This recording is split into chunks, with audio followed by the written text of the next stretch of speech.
Hi guys, good afternoon. Então, a gente vai dar início a uma nova parte dessa unidade.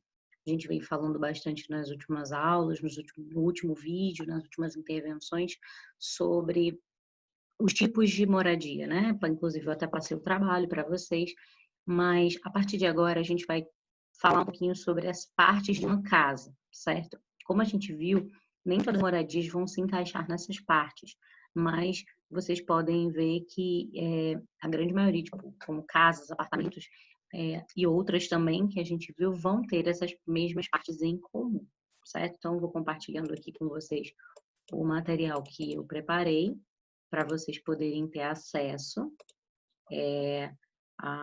às figuras e as explicações mais detalhadamente, certo? Então, aqui tem parts of the house. Parts of the house, como eu disse, são as partes da casa. Então, aqui eu coloquei para vocês essa figura do desenho Tom e Jerry, onde a gente tem aqui o Jerry, o ratinho, né? E ele coloca nesse plaquinha na frente da casa dele, na frente do buraquinho na parede, escrito Home Sweet Home.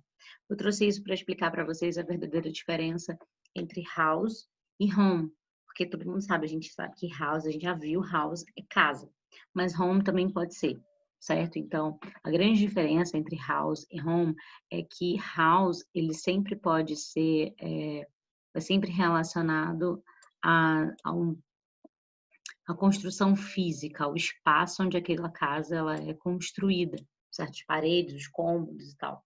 Já home, ele é mais mais abstrato, ele mais se trata mais do sentimento que a gente tem em relação àquele ambiente.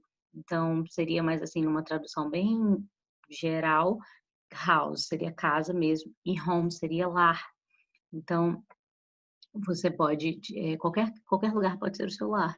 Pode não ser necessariamente o lugar onde você mora, mas ele pode ser um lugar onde você se sente bem, onde você se sente confortável, onde você gosta muito de estar, onde você sente que aquilo ali é o seu lugar.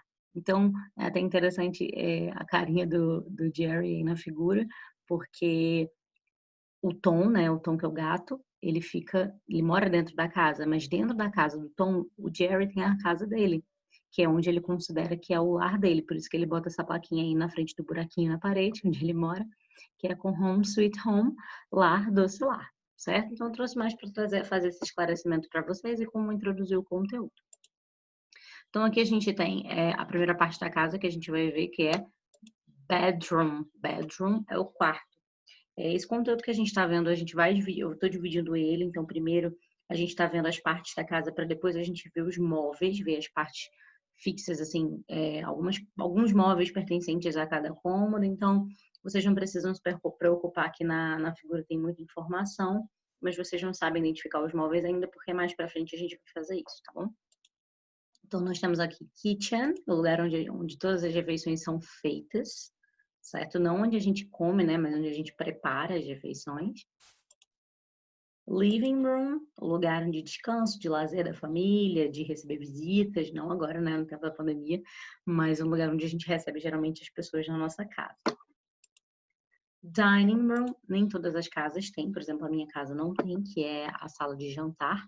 Algumas têm um ambiente específico só para fazer as refeições, para você fazer um jantar, um almoço chique e tal, receber amigos para alguma coisa, para uma festa. Então, algumas casas têm esse cômodo, essa dining room. Nós temos aqui bathroom e toilet, que é o banheiro. Por que eu coloquei duas nomenclaturas? Porque em alguns lugares se chama bathroom e outros se chama toilet, certo? Depois a gente vai ver bem direitinho, inclusive no livro de vocês tem uma página que fala sobre isso, que são valores culturais. Então, por exemplo, em países como os Estados Unidos chama de um jeito e como a Inglaterra chama de outro jeito. Ah, professora, mas são inglês diferentes? Não. É só questão de uso mesmo, que nem aqui no Brasil, por exemplo. Aqui na Paraíba a gente chama alguns objetos de alguma forma e quando vai para São Paulo, para o Rio, tem outro nome, tipo bolacha e biscoito. Isso acontece muito, certo? Também em inglês, não só no português. Aí nós temos também attic. Attic é um cômodo que as casas aqui no Brasil não costumam ter, muito raro. tá? Que são as casas que tem esse attic, é o sótão. E aí muitas casas nos Estados Unidos, na Europa, tem esse sótão, um ambiente onde muitas pessoas, às vezes, ou elas deixam só para guardar as coisas, guardar caixa, guardar um monte de coisa, ou então elas transformam em um outro cômodo, como nessa foto, ó. Isso aqui é um attic, que é a parte mais superior de uma casa, já perto do telhado mesmo, mas transformaram aí numa biblioteca, num escritório, um espaço bem legal para estudar, para trabalhar. Nós temos também, muito raro ter aqui no Brasil, mas as casas nos Estados Unidos e na Europa têm basement. Basement é o porão. Então, muitas pessoas às vezes usam o porão com com vários usos. Tem pessoas que usam como depósito, tem pessoas que usam como garagem, conseguem fazer uma porta lá e faz como garagem. Tem pessoas que transformam o basement em um outro cômodo, às vezes até numa outra casa, dependendo do tamanho do porão. Então, olha essa segunda foto aqui, aí a pessoa, o dono dessa casa transformou numa verdadeira casa mesmo. Ó, a gente tem aqui sofá, tem decoração, tem outra porta aqui, banheiro, tudo. Então, se torna um outro ambiente dentro da própria casa. E aí nós temos garage, que é a garagem, né? Nem todas as casas têm, mas tem pessoas até que moram num lugar onde tem a garagem e a casa em cima, né? A minha casa é assim, a garagem embaixo, a casa em cima. Então, não são todas as casas que tem, mas muitas aqui no Brasil tem. Temos garden, que é o jardim, certo? E temos yard, que é o quintal. Uma diferença bem grande entre garden e yard. Garden é o jardim da frente, tá? Onde você pode plantar alguma coisa, fazer flores. Geralmente sempre fica na frente da casa. E yard é o que fica atrás da casa. Geralmente é um quintal, um espaço, às vezes onde até você consegue fazer um churrasco, fazer alguma coisa, certo? E muitas pessoas chamam até de backyard. Back é atrás, então jardim de trás, certo? E aí eu vou deixar de homework para vocês as páginas 31 e 32. Eu quero que você pegue seu livro, pega aí o livro, abre na página 31, que eu vou explicar as questões, tá? Vamos lá. Na página 31, a gente tem aí em cima, alguns modelos de casa, que são de desenhos animados, bem conhecidos. Eu quero que vocês pensem aí qual vocês gostariam de morar, quais vocês acham mais legal. E se vocês conhecem, né, também dos personagens, de que desenhos são essas casas. E aí embaixo a gente tem a planta da casa dos Simpsons, do desenho dos Simpsons, como é.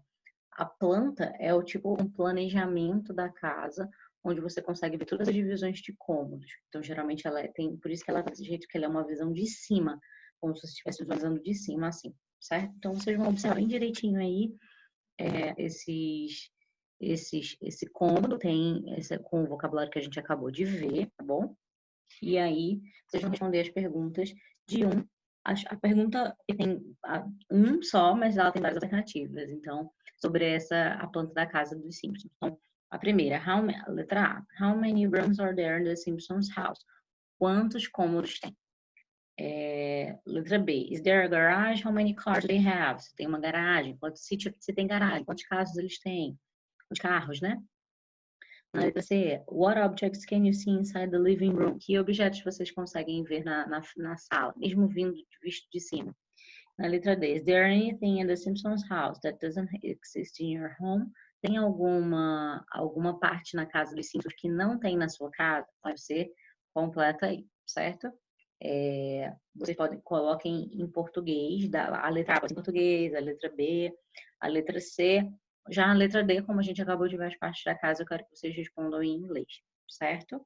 E aí, tem algumas informações, eu quero que vocês vão olhando só para já ter um tipo de conhecimento sobre furniture, que é a mobília, aí nesse retângulo azul, mas a gente vai falar mais sobre isso nas próximas aulas, ok? Então, se vocês tiverem alguma dúvida, entre em contato comigo e essa atividade a gente vai corrigir na próxima intervenção, ok? Bye bye, see you next class.